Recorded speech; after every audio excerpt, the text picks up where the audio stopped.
Shalom, selamat pagi Pak dosen yang saya hormati dan teman-teman semua yang saya kasihi.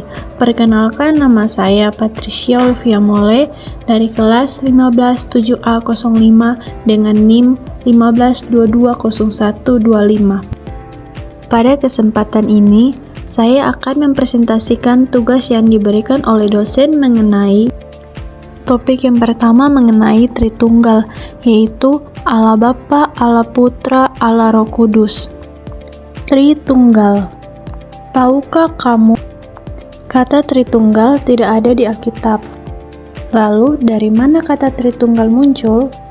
Kata Tritunggal muncul dari pemahaman akan Allah di Alkitab. Dari Alkitab, kita dapat memahami bahwa Allah adalah Allah yang Tritunggal.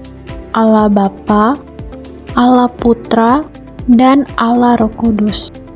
Sebelum kita belajar konsep Allah Tritunggal, kita harus tahu bahwa kita hanyalah ciptaan Allah yang mencoba mengenal siapa pencipta kita sampai kapanpun. Kita tidak akan bisa memahami Allah secara utuh. Kita bagaikan sebuah benda dua dimensi yang mencoba menggambar benda tiga dimensi, seperti menggambar sebuah bola. Di sebuah kertas bagus, apapun gambar bola tersebut, tetaplah di kertas hanyalah sebuah lingkaran. Tetapi paling tidak kita dapat memahami bahwa Allah adalah Tritunggal. Satu Allah yang esa tetapi memiliki tiga pribadi. Allah Bapa adalah Allah, Allah Putra adalah Allah, Allah Roh Kudus adalah Allah. Tetapi Bapa bukanlah Putra ataupun Roh Kudus. Putra bukanlah Bapa ataupun Roh Kudus. Dan Roh Kudus bukanlah Bapa ataupun Putra. Ketiganya memiliki pribadi yang berbeda, tetapi ketiganya adalah Allah yang esa dalam kekekalan. Dalam matematika, ratu tunggal bukan berarti ada tiga alat seperti 1 ditambah 1 ditambah 1 sama dengan 3. Tapi lebih seperti 1 kali 1 kali 1 sama dengan 1. Kita mengenal Allah Tritunggal melalui karyanya. Allah Bapa Sang Pencipta, Allah Putra Sang Juru Selamat, Allah Roh Kudus Sang Penolong, Penuntun, dan Penghibur. Walau berbeda, tapi ketiganya adalah Allah. Kita bisa menggunakan seperti ilustrasi sampo 3-in-1. Satu botol sampo yang berisi 3 hal. Ada sabun untuk mencuci rambut, pewangi untuk membuat rambut wangi, dan kondisioner untuk membuat rambut halus. Kita bisa merasakan sabun dari busa, dan juga pewangi dari bau harumnya. Kondisioner dari halusnya rambut setelah kita keramas. Kita bisa merasakan perbedaan fungsinya.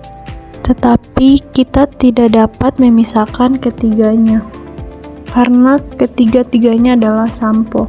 Saat kita menggunakan sampo di saat itu juga, memakai sampo artinya kita menggunakan sabun, pewangi, dan kondisioner secara bersamaan, sama seperti kita bisa merasakan Allah Bapa yang Maha Kuasa dengan melihat matahari, langit, gunung, dan segala ciptaannya. Kita juga bisa merasakan Allah Putra melalui kasih karunia Yesus Kristus yang telah menyelamatkan kita dari dosa. Dan kita bisa merasakan Allah Roh Kudus melalui penghiburannya dan tuntunannya di setiap waktu. Tetapi ketiganya adalah Allah walaupun memiliki fungsi yang berbeda-beda, karena Allah Tunggal adalah Allah kita yang esa, dengan 3 pribadi yang tidak dapat dipisahkan keberadaannya, yaitu Allah Bapa, Putra, dan Roh Kudus.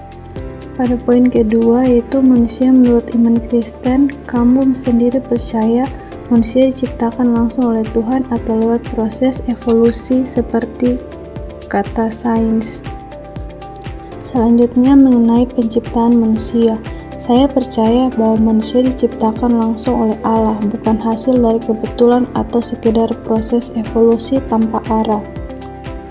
Dalam Alkitab, Kejadian 1 ayat 26-27 dijelaskan bahwa manusia diciptakan menurut gambar dan rupa Allah.